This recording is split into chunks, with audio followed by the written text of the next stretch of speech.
And originating from the studios of WGBB in West Babylon, New York. This is Late Night Parents. I'm Ted Hicks. Ways to find the show, just go to latenightparents.com. And we do this with the best radio panel in the world, on the planet. And we'll be talking about Planet Earth Part 2 later on. But in the room, once again, we have a full house. Someone who's not on camera is our videographer. And she's also our research analyst. But we'll get into that later on. She's our research analyst as well. Guest hosting tonight is Steven. What? Marcus. I don't want to... Marcus. Oh. I'm sorry. So, Marcus. for those who aren't aware, I know. Dr. Michele has twin sons that don't look anything alike. I was And thinking, Ted Steven, I'm sorry. I screwed it up. just committed the cardinal sin. Oh, my goodness. Marcus was like, what? Marcus is in the building. How you doing, Marcus? How you doing? Good. You good? Yeah. All right.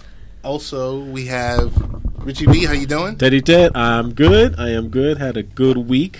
That's good. As always, every week is a good week for us. Pretty much. Yeah. And none other than the Fit Doc. She's in the building. Thank you. It was a great week. It was And a the sun great was week. shining. Well, And the weather was gorgeous today. today was beautiful. Yesterday was nice. Today was nice. Got cars washed. Did some waxing. Got them all wax buffed and simonized. Almost all of them. I have one more to do tomorrow. Can't ask for anything more than this. Great. Hey, did you happen to use... What type of wax did you use? Actually, I did.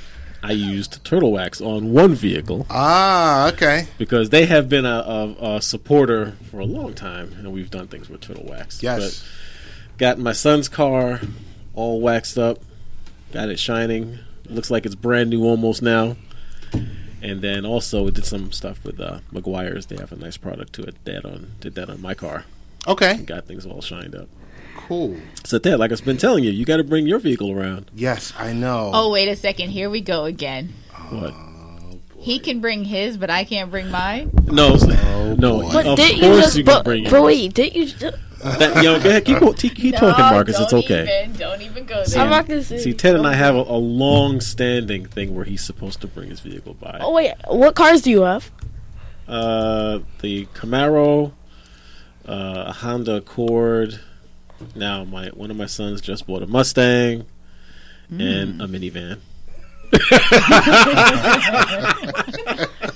Sorry about that minivan thing. Yeah, it's it's the good. minivan. So, an Edge and a Pilot, Marcus. I had to write it down just to make sure because I keep thinking Steven. And I'm sorry, Marcus. Edge and a Pilot. Dr. Michele, your fleet of vehicles. My fleet? Your fleet. The fleet that I want to have or the fleet that I do have? The fleet that you're working towards. Maserati. Yeah, I want to have a red Maserati. That's Okay. what I want to have. Okay. Okay. Two-door. Two-door. Grand Sport. Hey, might as Go well for it. treat myself. You work hard enough for it. That's what right. I say. Hey, we got a really great show tonight. Two people that are near and dear to us. Segment 3 will be Gabriella Van Ridge. She joined us a few weeks ago. We're going to talk about these live streaming tragic events that are just being pushed out there. Another one heard of today. Yes. We're going to talk about that. But in the queue now, we have none other than my good friend, sports aficionado, basketball, NBA, MLB, blogger out of the DMV area. Marc Lewis is in the queue and good friend of mine for 25 years. And he's a dad of 4. And I actually got to spend some time with him 2 months ago. I guess when I was visiting WPFW and the MGM Hotel, getting in a little bit of, I don't want to say gambling, it was touring the casino. Adult entertainment. Well, you don't want to say adult entertainment. You don't want to go there. Yeah. Wait, was that the weekend that you left us? That was the weekend I left. See, to go on And you didn't tell us. a recon mission to spread the word at the casino. at the casino. Oh. And a few other things that I was Even handling Marcus down had the joke on that one. there. But Mark Lewis is in the building. Mark, how you doing? I'm doing well, and I got those 4 with me right now. Ah, wonderful. So yeah, glad to be here. Thanks, Ted. All right, so we're going to go rapid fire round robin. We have a full deck. Mark, we have 5 questions for you. I'll start it off. My question is regarding race in sports. When you watch the Charles Oakley, James Dolan drama, did race ever come into play in your mind, or was it solely a dysfunctional relationship between an current owner and ex-player? Basically, the millionaires versus the billionaires. What's your take? I don't think it was race per se. I think people are usually, in this climate right now, tend to jump to race as the all-end, be-end reason for things now. But no, I think 2 things here. Everybody in the New York City area has been following the Knicks for the last 20 years know that James Dolan is pretty much a tone-deaf owner. And he is more of a media recluse than anything. And so if you want to call it anything, probably, just like I said, a millionaire-billionaire thing, I think it's more a class thing, rich versus wealthy. Hey, I'm wealthy. I can do what I want to do, whether you talk about me in the press, you send your application in for a job, and I ignore it. I can have you thrown out of any arena I want to. So I think it's more of a class thing than anything. And just the fact, power breeds contempt more of anything. Yeah, and everyone knows. Like I said, Dolan is so tone deaf that he bungled the whole thing from start to finish. So, no surprise there. But Oakley, the people are behind him, and more class than anything. Millionaire, billionaire. I would say that. All right, that sounds good, Mark. How you doing? This is Richie V. All right, so then if you're going to take that thought about James Dolan, so then what do you say about what Draymond Green had to say about James Dolan having a slave master mentality? Do you think that was warranted? Well, kind of along the same lines. I mean, everybody's got the itchy trigger finger for the race car, right? And being an African American, I understand it, but at the same time, everything that glitters is not gold, right? I mean, Draymond is a different animal. The Warriors they have pretty much 3 of the top 10 players in the league, not including Draymond. But Draymond has to kind of open his mouth for him to be a star and compete with those other 3 guys on his team. So he has a tendency to speak out on things and then put his foot in his mouth a lot of times. And I think that's what he did here, obviously, with, calling the slave master mentality. I don't think it's slave master. I don't think it's race, as I said before. But, again, that falls right into the example of, itchy trigger finger, people ready to call out race so quick. And Draymond is not one to hold his tongue. We know that. He loves the press. He loves the cameras. And but in a shrewd kind of sense, he is kind of taking some pressure off the rest of his teammates on the court. So, he's not a stupid guy at all. He's a smart guy. But, that spotlight is his. Once the cameras come around, he loves it. And I think he kind of pulled the trigger a little too fast with that one, obviously with backtracking and not owning up to those comments in the beginning. So, I mean, but that's Draymond being Draymond, if you will. Grabbing the media and getting the attention and just going for it. Precisely. Got it. Precisely. All right. So, Mark, this is Dr. Michele. Thanks for being on the show with us. Sure. My question, no problem. My question is, in Darelle Revis' situation, does anything good happen around the 2 a.m. hour? That's a rhetorical question. I think we all know the answer to that, and I think we've all kind of heard that phrase at one time or another from older role models at some point. But unfortunately, the thing with Revis, especially this season, is nothing good happens after 2 or after 1 and 4 o'clock on Sundays. Such as the entire season. And that kind of what happened the other night kind of compounds what happened this season with his performance. It's almost kind of par for the course. He's on the decline, and unfortunately, Revis is a very good guy. He gets, he gets a lot of kudos from current and former teammates. But I mean, it's a perfect storm, right? He's in his element. He's in his hometown. His career, kind of took a hit this year, and he had some kind of overzealous people with a camera phone, and they're after 2 p.m. The the fire starts burning. You had some liquid courage. I'm sure everybody had that evening, and so one thing leads to another. I don't think it'll be a big. I don't think it'll be a big deal. I think the charges kind of sound a lot worse than what will actually transpire and stick to Revis at the end. The Jets are already aware of the charges. They were aware before, the media, it hit the media. So let's wait and see. But it's definitely not a good look for him, especially after this mistake-plagued season for Revis Island. So do you think that some of the professional players should have curfews? I got to tell you something. It's hard to give, 25 to 35-year-old alpha males making 7 and 8 figures curfew. I think it's a novel idea, but I think curfews are more for the college athlete, where they may not be necessarily abreast of what's going on outside, in the streets at 12 o'clock, midnight, and after, right?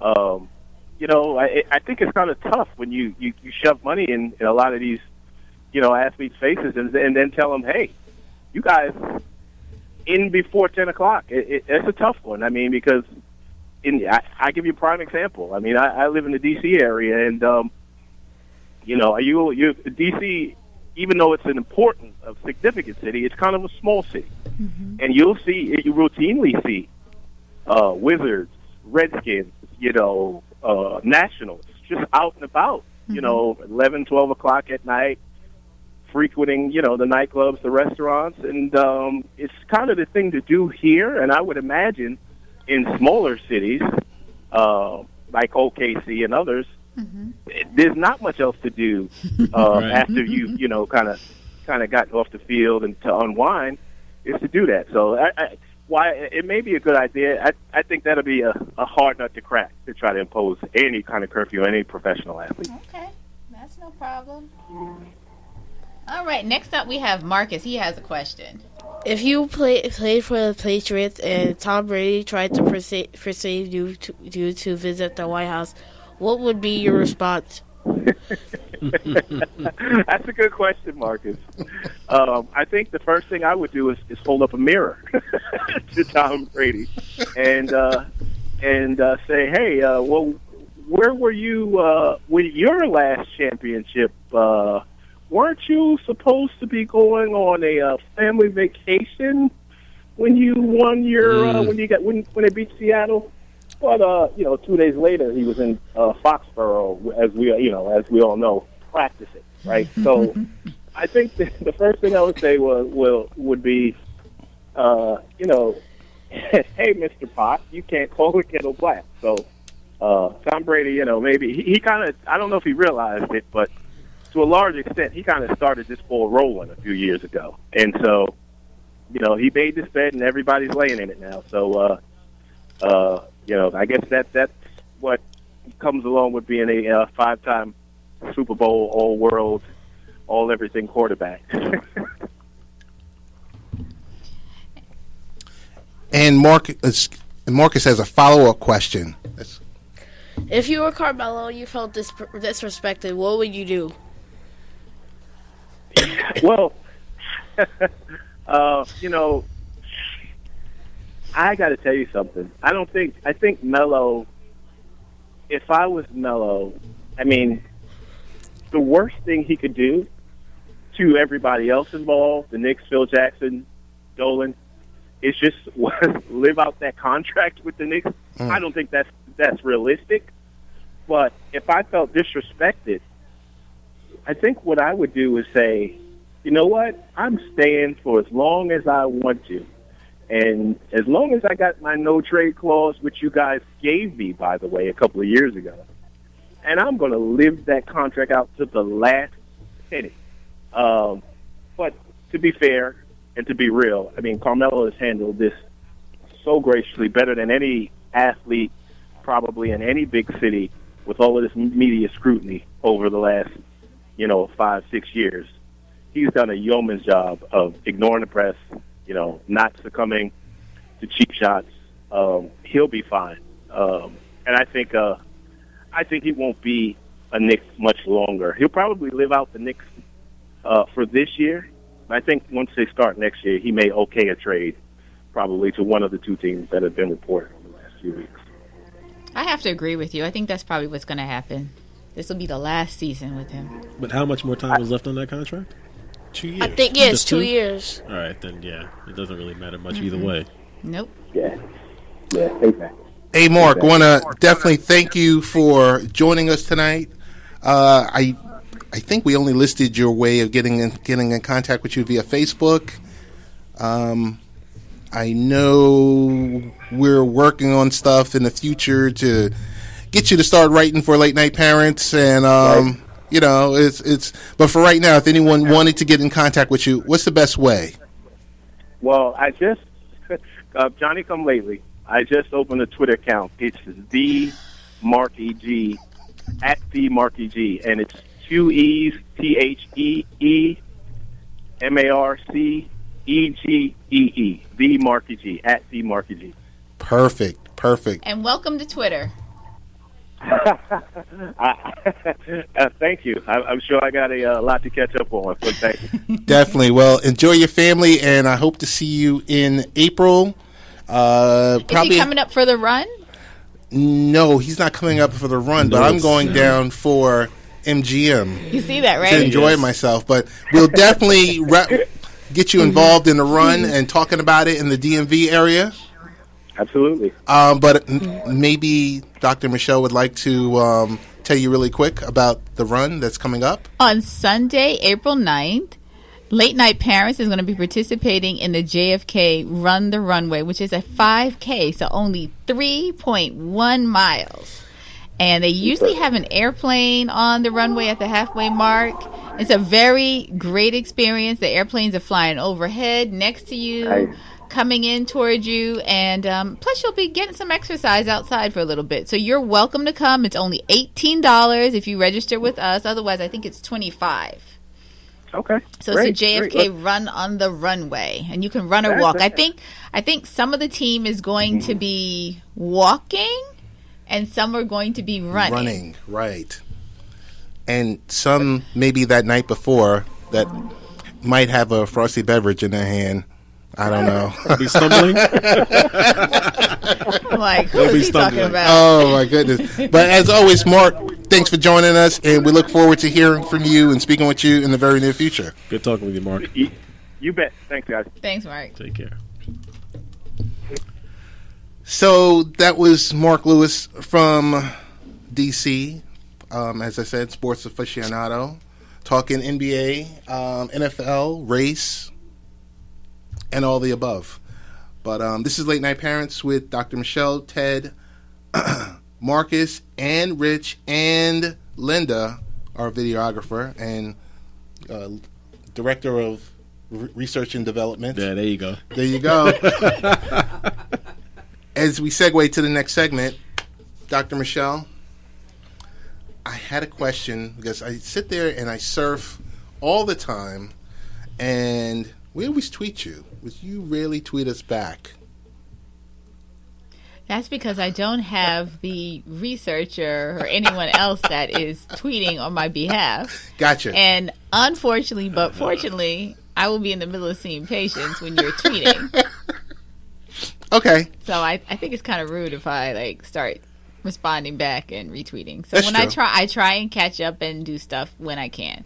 Gotcha. And I think earlier you were tweeting when I was in church.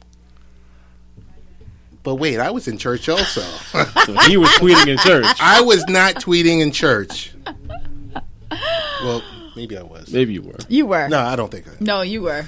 So, Dr. Michele, the CDC says that the flu vaccination was 48% this season. The predominant virus strain this season is influenza H3N2 strain. Why wasn't there a higher effectiveness for groups that included the 65 and older, young children, and people with underlying compromising health conditions? Well, we have no idea, but usually what's happening right around this time, they're starting to finish up, wrapping up for the upcoming year's flu vaccination. And I think a couple of years ago, I think it was like probably about 4 or 5 years ago when they did the flu vaccine, it was totally off the mark. Okay. And you had the flu shot, and people were getting extremely sick because it was the wrong strain that they had picked for the vaccine for this year. So I think the strain that's out now is quite similar to a strain that we had like a year or two ago. And I think they're comfortable with that percentage. Okay. But the main thing is you have to realize that it's a virus, so it'll come and go on its own. And even if you had the flu vaccine, it doesn't mean that you have that particular strain of the flu that was in the vaccine. So you can still get the flu, in other words. So how many, and maybe you don't know the answer, but knowing you probably do. Of course she does. About how many virus strains are there of the flu, we'll say? Because I know you hear H1N1, obviously here we There's have quite a few. I H3N2. mean, I don't know the exact number, but there's quite a few strains of it.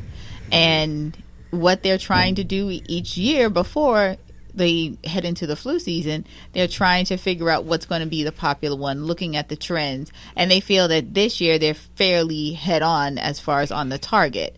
But the predominantly thing that you have to remember is that the key is to make sure that you wash your hands, you cover your cough. If somebody looks like they're sick, you stay away from them. Don't go ahead, sorry. Because those are ways that you can get the flu.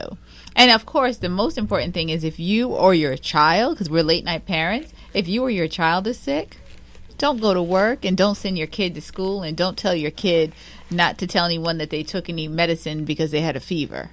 Right. You have to be honest, because the best thing is just time and just rest and fluids. And don't cover your mouth with your hand. Use your elbow, because you're just spreading it otherwise. Yes, knees into your elbow. Yep. Mm-hmm.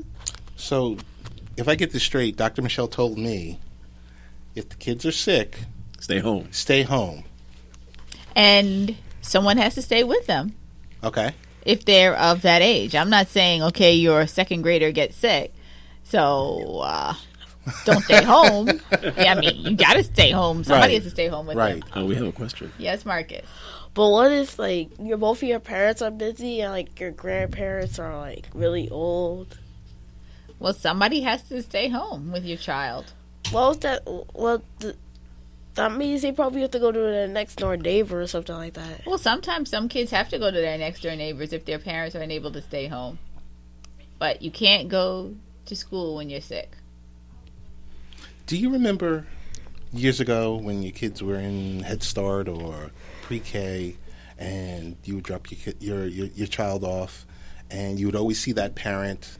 The kid has the mucus is coming out of the nose, and the parent is just pulling the car up and just here you go, Drop them off and drop turn them and run. off and turn and go. Yep, and the kid's standing there with green stuff coming out of their nose. No, that looking like, happens what am a I lot. going to do? That happens a lot. I'm Yep. pretty sure Marcus can tell us that, some of his kids, his classmates will come to school sick and, go and spend more time in the nurse's office than they Right. do in class. Yeah. Right? Yeah. At least that doesn't happen now, but it's like, before the kids grade me, it's like, what's your name? And then they had, like... Yeah, a lot of stuff coming out the nose. Yes. Well, as we segue, we have our next guest that should be dialing in shortly. The next guest she's been on here before, been on the show recently, Gabriella Van Ridge. She's an immigrant speaker, author, and activist whose latest book, Watch Your Delivery, explores how we often fail in communicating.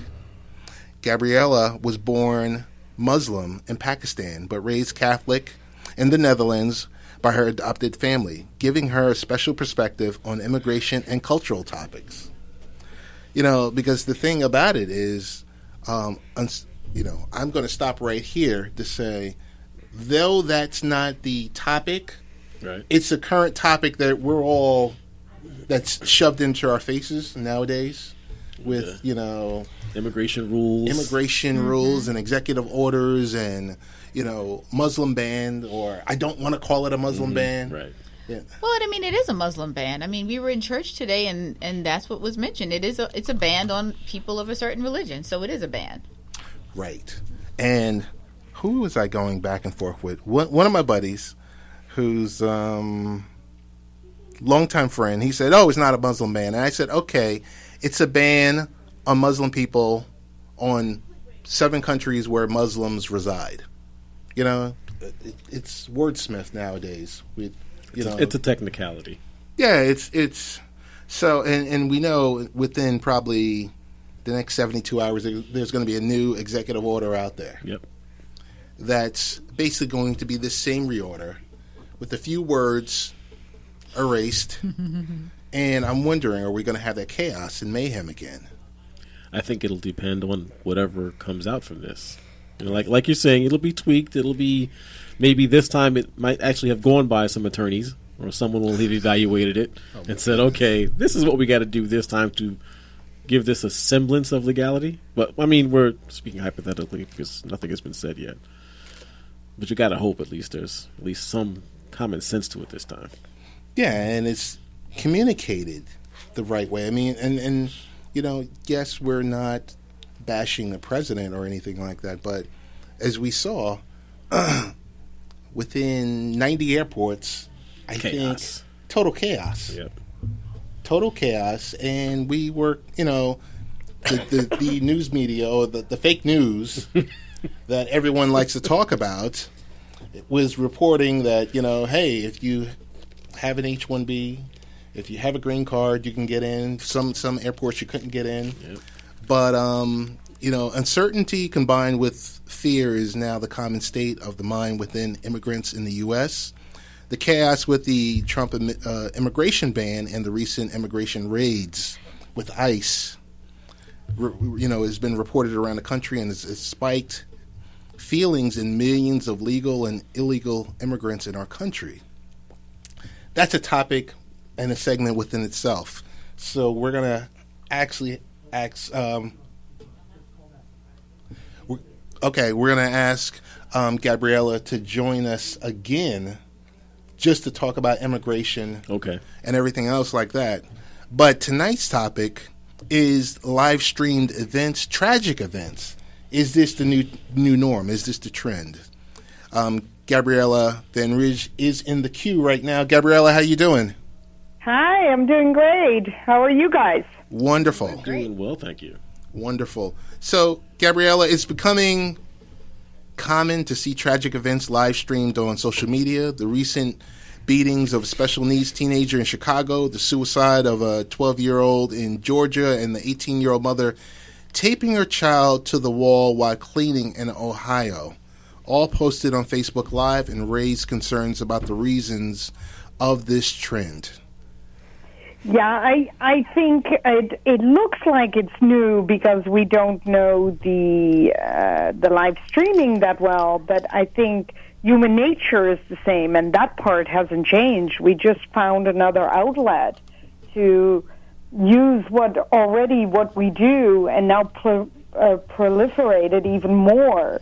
So for me, it's yes to this is new, but no, because human nature hasn't changed, if that makes sense at all.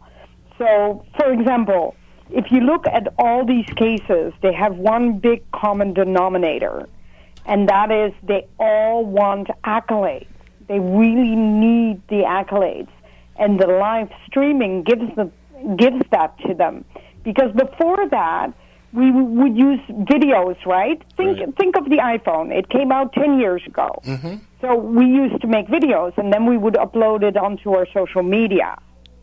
And that was fantastic 10 years ago. But now it's even more fantastic because you have an audience. You have a direct audience, so you have a back and forth of someone telling you how good you are for doing something that's cruel to another human being. Mm. So do you think that these events are screams more for attention, or is there something more underlying that they're telling us? For me, it's attention. It's attention-seeking, and I believe that we're so disconnected and lonely behind. We don't interact enough anymore. We interact with these devices. So now, of course, if someone rapes another human being, I don't even want to speculate on that because you can imagine that I just find that horrendous. I can barely read the article when I see that. But I also believe that just recently, just before I went on, about an hour ago, yes. I looked up if this was trending worldwide, and I saw an article in Sweden where there was a rape of a girl of 17. But she said it was all fun. It was supposed to be funny. Mm. See, so you don't know anymore what is reality. And I think that is the biggest common denominator. They actually don't know that this is horrendous and you shouldn't do that. We talked about this before, about this online torment. I think the lines are so blurred to what is acceptable within our society and what isn't. And we keep blurring the lines, meaning they keep getting wider and wider. So our values and our standards, as parents, we really need to talk much more with our kids about these phenomena and how kids don't get involved with it. Because I believe that we're so desensitized that it doesn't really matter. Oh, that was funny. Oh, next. Right. So because it's the drama of the other person. It's not your drama, right? Right. Marcus has a question. Go ahead, Marcus. I have a question. Why does that girl think it's funny that she had sex with like an older guy and she got raped? I have no answer for any of the rape, how people do this or why they do that. But I would almost say that when you do something bad, you almost want to get caught. Mm-hmm. And being on Facebook Live or on Periscope, because I know I only say Facebook Live, but there are many other means. Right. You have YouTube live streaming. The first thing I would suggest all of us, we need to report it. We need to really do something about it. We need to report it, and we need to open the dialogue like you guys are doing with your radio show. So I commend you guys for doing that. But why someone does the rape online, honestly, I mean, that part, honest, I don't know how you can hurt another human being. But remember the case with that 18-year-old who was handicapped, the man that we kind of call a boy, the one in Chicago? Yes. That was horrendous, too. I couldn't even watch the video. And that's horrendous. And what was even sadder was that he saw the tormentors as his friends because they would hang out together. But I have a theory on that. If you don't mind me telling you real quick, I'll try to go real fast. Is he was the fifth wheel. Mm. So let's say you and I are friends. We're foursome. We're friends. Mm-hmm. But I happen to have a friend, and I only see that friend one-on-one. Whether he or she is handicapped or not is not the point. Mm-hmm. It's just a friend that I see separate from my little group. When I pull the friend into a little group, it doesn't work. It never, ever does. So when you are the fifth wheel and you're not part of the group wants to kind of restore its dynamic. I think the best word is it's dynamic. And the only way to do it is to turn and viciously, and I really mean that with the word viciously, turn against the outsider. Yes. And they do it under the motto of fun, and when they see that they get all these likes, then they go, oh, this is working. Oh, this is actually really working. Let's give them some more. And then there is the thing that you don't even realize that you went too far, because it all happens so seemingly. Do you see why I believe that thing in Chicago was really quite easy to happen? And what you and I don't see, because we're behind the scenes, we hear about the story too late, is this maybe the case in many of these occasions that there are more people in the room? Mm-hmm. I know with the rape cases that I've read about, some say that there are more people in the room. So is it the dynamics of the group that go after one person? Mm-hmm. We don't know. I understand. I bet you anything there's some truth into the fifth wheel.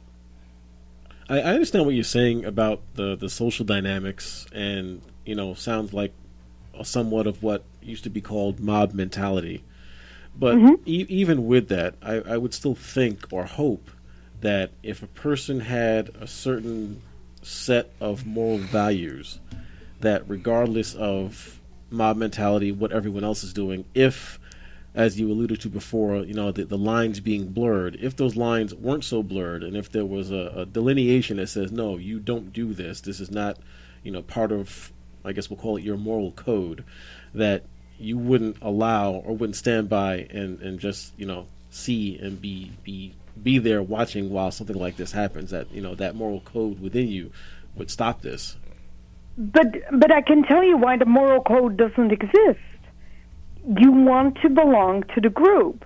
So in the case of Chicago, there are leaders in that group. Mm-hmm.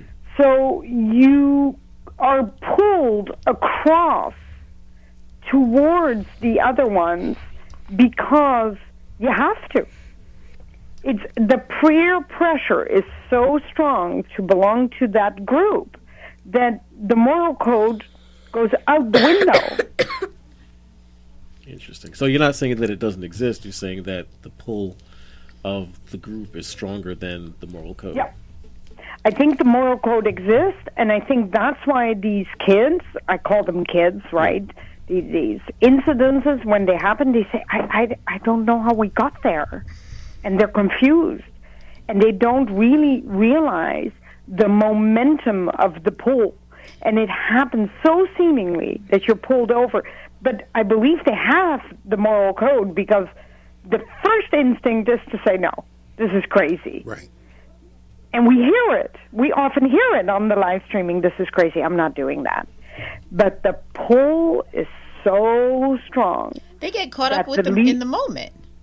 Sure. Yeah. They're caught in that moment of, yeah, I'll do it. Oh, come on, look, I'm tough. I can do this.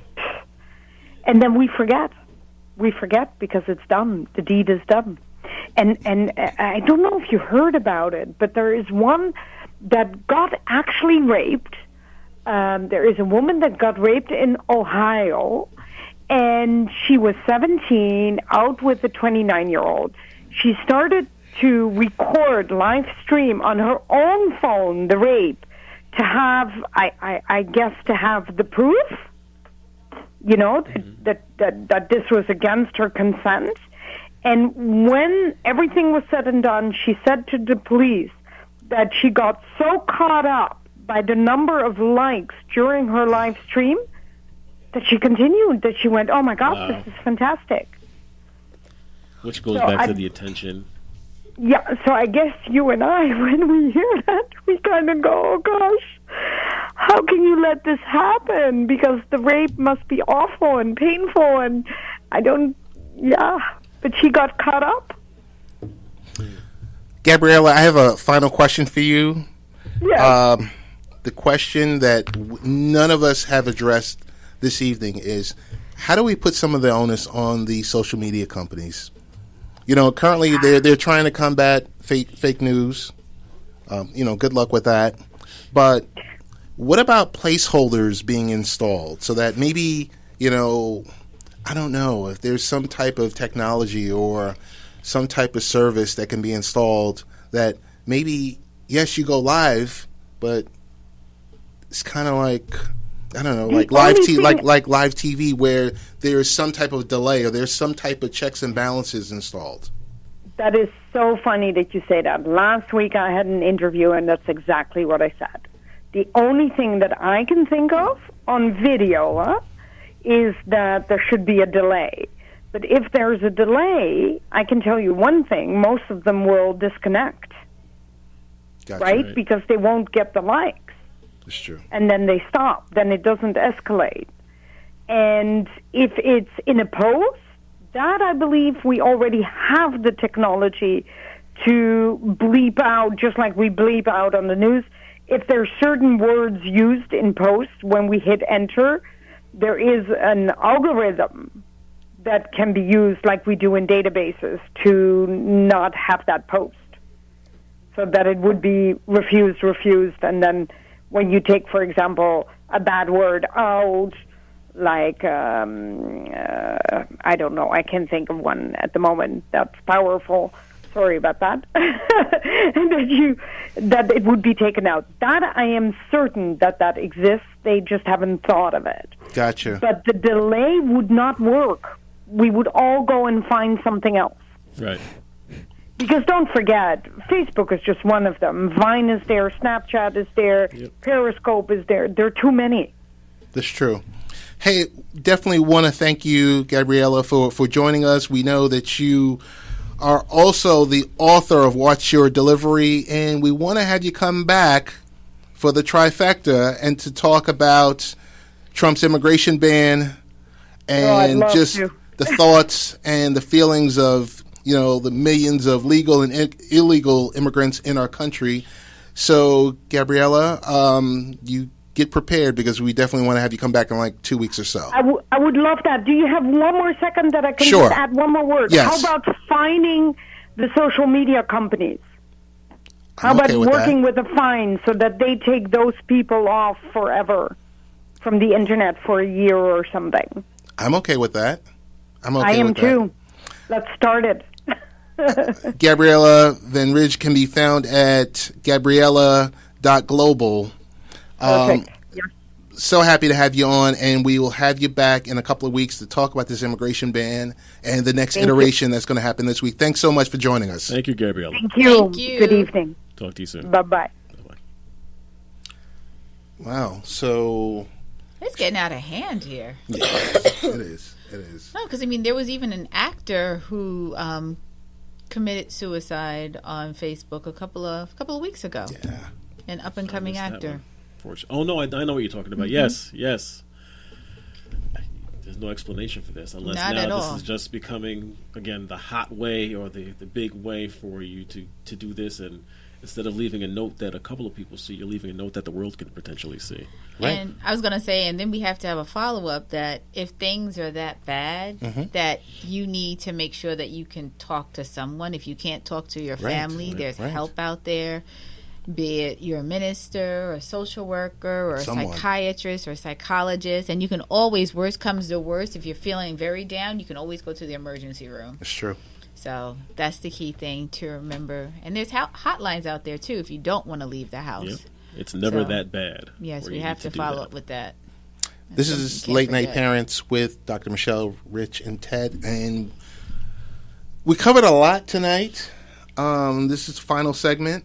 Wanted to hand this over to Mr. Valdez because was tweeting with you last night because there was a lot going on. Lots of things. MMA was going on. Yep. Boxing was going on. Adrian Broner, the fight was going on. You could stream it live on Twitter last night. And the two of you were tweeting? Talking about, and you weren't tweeting me? I was waiting for her to pick this up. Oh, no, we sent one thing out about it. See, you were tweeting last night. No, we only sent one tweet. That's true. There was only one tweet. There was only one tweet. Just one. But, Rich, while I was streaming SpaceX, yesterday, the, almost launch, and today's launch. Why did they cut it off? Because I caught the clip. There was some type of technical issues yesterday, and it was kind of like, all right, you know what? We're not sure. We're going to hold off. And then they had it again today, and it was successful today. Yep. The launch and landing. but last night, while I was watching that dunk competition, you were watching Planet Earth 2. Yes. What are some of your early thoughts on it? You know, I was a big fan of the first series. And if you remember, we got to go back in standards now. Before Blu-ray 1, there was HD video. Yes. And Microsoft was the big proponent of that. And Yes. they had the HD video device that was attached to your Xbox. Mm-hmm. I had one of those, and I had that first whole package. That was actually, I think it was a Christmas gift It was from my 360, wife. right? No, before 360. It was before the 360, yeah. okay. Yep. And that was the package. So I was a very early HD video person and had the entire Planet Earth series. It's really good to see what a few years of technology has done for the recording process. I'm thinking they may be doing this in 4K. They have to be. Because just what I was looking at, it was just, again, so crystal clear. You know, everything that they can do in slow motion now, technology itself has just caught up with you know, what we're able to view and see now on TV and I guess streaming and everything else. It's such a good series. I'm looking forward to it. Last night was talking about islands and just the diversity that happens when, you know, you have one island that's stuck out in the middle of nowhere and a few animals that grow and how they survive. You know, it's the same story, but they're probably going to rehash the entire thing all over again. Okay. And it just looks fantastic. What's it, 13, 16, 20 episodes? I'm not sure. I think you're in that area, though. Okay. The last time it was actually a lot less than that. It was about 8 or 10 Oh, okay. the first time around. So Okay. this time maybe they'll do something different. But something that I do want to remember, why I reference our research analyst in the corner over there. Oh, okay. If you remember last week, we mentioned something about the crime and the statistics in Queens. The housing At project. the housing project, yes. So Linda said, you know what, I'm thinking there may be a little bit more to this than just gentrification in Queensbridge. Okay. So she did a little research, and you know she's doing social science. She just graduated recently, so she's got the resources to do that. Okay. And found out some interesting information about what's been going on out there. One of the things, why are you nodding your head saying no? Go ahead. What? Don't make you can speak. No, actually, Linda should speak. Okay, so she's not going to speak. That's okay. So one of the things that she noticed and read that they've reported on, that the mayor actually got highly involved in the crime in that area. Okay. And they put a ton more police on patrol in the area. Mm-hmm. The lighting, the physical lights in the streets, much brighter lights, so there's like no dark areas where people can just hide and congregate. Right. And what I thought was really important, we were talking about getting the community involved. Right. So there's a group, and was it 696? All right, so there's a group that formed of people who live in the neighborhood called 696. I think that represented 6 streets and 96 buildings in the area. Okay. Oh, okay. But one of the important things, what I noted about this group is it's not only made out of or composed of, but a lot of the members of this group are actually felons and those who have been arrested and who used to be on the streets committing the crimes at one point. Wow. So now they're getting out there and saying, you know what, guys, we can't have this in our neighborhood. And they're actually becoming mediators in some cases where, because, you know, if you're on the street, the last thing you can do is be disrespected. That's true. So the guys are out there, someone disrespects you, and you're packing, you're going to shoot. You're going to retaliate. But they're saying, you know, the people don't really want to shoot somebody else, but they can't stand being disrespected. So what do? These guys in this group have actually taken it upon themselves, it sounds like, to get in there and mediate it. Say, look, you don't have to shoot this brother here. He disrespected you, but we can negotiate this another way somehow and not end up killing someone and not end up shooting someone. So there's more to it than just the gentrification piece of it. The actual community and, you know, key players in the community have actually decided to step in and find a way to resolve some of this. So perfect. Great research, Linda. Thank you. And she thinks I don't listen to her when we're driving in the car. Oh, my goodness. So it's President's Day. Another day off. Thank you. Wait, for who? You're not? I'm not off. Oh. Your offices are open tomorrow? Yes. Were your offices open last Monday? What was last Monday? It was a combination. It was it Lincoln's birthday was one and Washington's was the other. They combined the two into President's Day. You don't remember it? No, we This were wasn't working. always the holiday. It used to be 2. No. So I'm showing my age here. All y'all forget these I things. say that in unison, let's pray for our president. Yes, because the decision. We're not endorsing him. We're not, bashing him. We just say. But, not just for the president, but for all of us. Yes. And especially the ones in leadership positions. Yes. That's the main thing. Make the correct decisions. Mm-hmm. That's true. So I guess real quick, we'll go round robin. What do you guys got going on this week? 4 days work. I've got nothing really crazy planned for this week, I'm telling you. It's, working at the school. Okay. It's been pretty calm. We are on cruise control, basically, until finals start. Studying for finals. Gotcha. That's it. The Fit Doc? Well, Marcus, what do you have planned for this week? Okay. By that sound, does that mean nothing? Okay. So I guess he has nothing planned, which is good because sometimes you just need a break, right? Are you off this week? Basketball? Are there any basketball camps going on this week? Yeah. Okay. All of a sudden, you're getting shy. Oh, one thing. I hate to cut you off there for a second, but I am going to give a shout out to little cousin, Linda's cousin. Oh, cousin, yeah. Yes. Brandon Armstrong, B.A.5. Oh, really? Winner of the MVP award for the Celebrity NBA Championship game. He has a YouTube channel. Yes, he does. I subscribe to him. You do? Well, Nice. there you go. Nice. Yeah, That's our cousin. Say hi. Say hi, Brandon. Maybe he'll get to hear this. Well, I'll let him know to listen that you said hello. Well, what cousin? Like first, second, third? That's a fair question. You're good. Second. Okay. This is your opportunity to say hi. Maybe we can get him on the show. Maybe we can get him to come to the gym. I don't know. B.8.5. There you go. Right? There you go. Just say hey, B. Hey, Brandon. It's Marcus saying hey to Brandon. All right. There you go. Way to go. All right, round robin, ways to get in contact. Still on Twitter, RichieV_NY. That's RICHIEV_NY. Or on Facebook, The Real Richie V. And this is Fit Doc, Dr. Michele.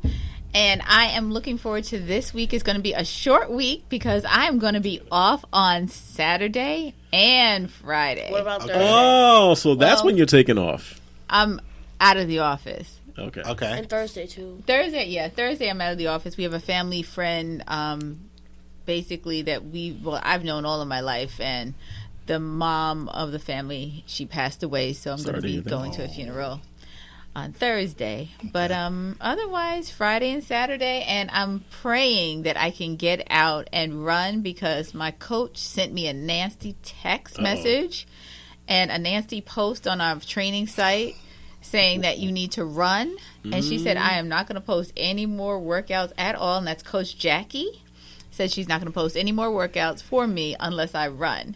And I told her, I was like, I fell in love with, like, doing all these floor exercises. I was like, the burpees, the iron crosses, the Samsons, the back lunges, the forward, the side. I was like, I love all that. And she said, no. She's like, you need to run because you need to be ready for Sunday, April 9th to run the runway. I think you're always ready. But she said, I have to be ready so I can kick some butt. Okay. And not get my butt kicked. Lace up those Nikes. Brooks! No. Oh, Brooks, excuse me. But you can reach me at Ask Dr. Michele with one L. And that's on Twitter. That's on Instagram. And then on Facebook is Dr. Michele with one L, middle initial C, last name REED. And I'm looking forward in the next couple of weeks to roll out my new brand of Fit Doc. Very nice. Real life, real medicine, real health. Perfect. Yeah, I like that tag. Perfect. Like it. We got to hear more about it. And I'm the real Ted Hicks, and we want to thank you for a great week, and we will see you next week.